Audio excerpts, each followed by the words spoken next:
Bonjour, je suis Francis Nitati. J'aide les entreprises à être en règle sur le plan juridique et fiscal tout en prenant moins d'engagement grâce à la méthode entreprise sans souci.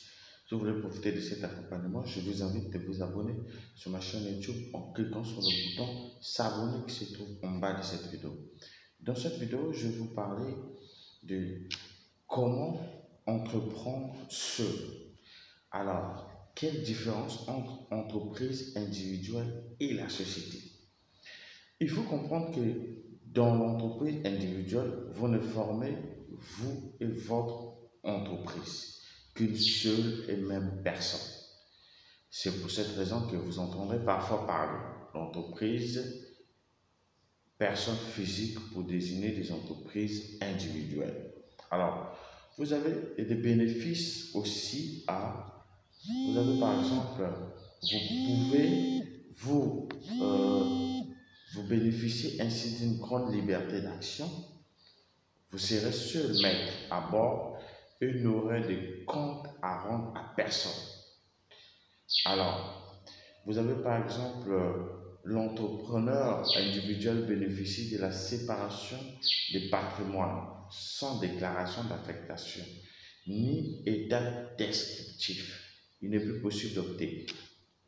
Alors, si vous consultez une société, il faut le savoir que la société et l'entreprise individuelle unipersonnelle à responsabilité limitée aux sociétés par action unipersonnelle SASU, la situation sera différente car vous donnez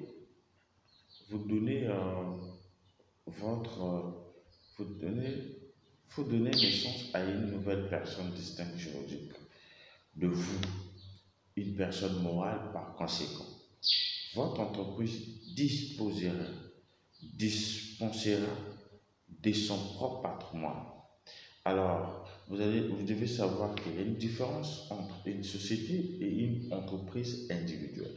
L'entreprise individuelle ici, c'est une entreprise là où on retrouve une seule personne et cette personne englobe l'entreprise et ce qu'on appelle l'entreprise individuelle, c'est-à-dire que les patrimoines sont confus dans cette forme juridique de l'entreprise. Ça peut être soit la société à responsabilité, la société unipersonnelle à responsabilité limitée, on signe SARL, c'est là où on retrouve une personne, un seul associé qui forme l'entreprise et les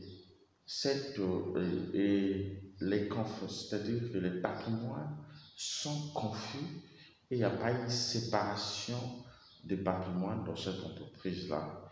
Alors, en ce qui concerne, tandis que la société, c'est une entité là où on retrouve 2 ou 3 associés.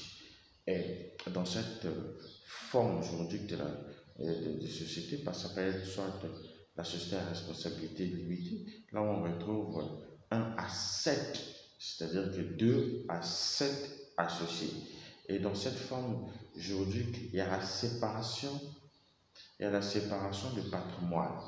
Donc, vous devez savoir que lorsque vous voulez monter votre entreprise, vous devez faire la différence de la forme juridique que vous devez choisir. Si vous devez choisir par exemple la société unipersonnelle à responsabilité limitée, en sigle SARL, vous devez savoir qu'il n'existe qu'un seul associé dans cette forme juridique. Cependant, la société comme telle, c'est-à-dire que la société à responsabilité limitée, qui est la forme juridique la plus répandue dans la ville de Pointe-Noire ou bien dans la ville au Congo, c'est une forme juridique là où on retrouve 2 ou 7 associés. Et dans cette forme juridique de l'entreprise, il y a la séparation des patrimoines, ce qui permet aux associés de respirer dans cette forme juridique-là.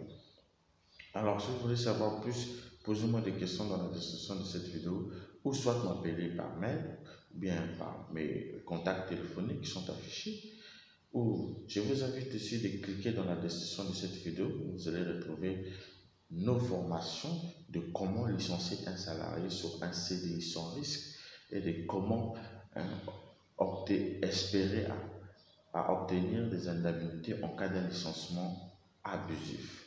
Alors, je vous dis merci.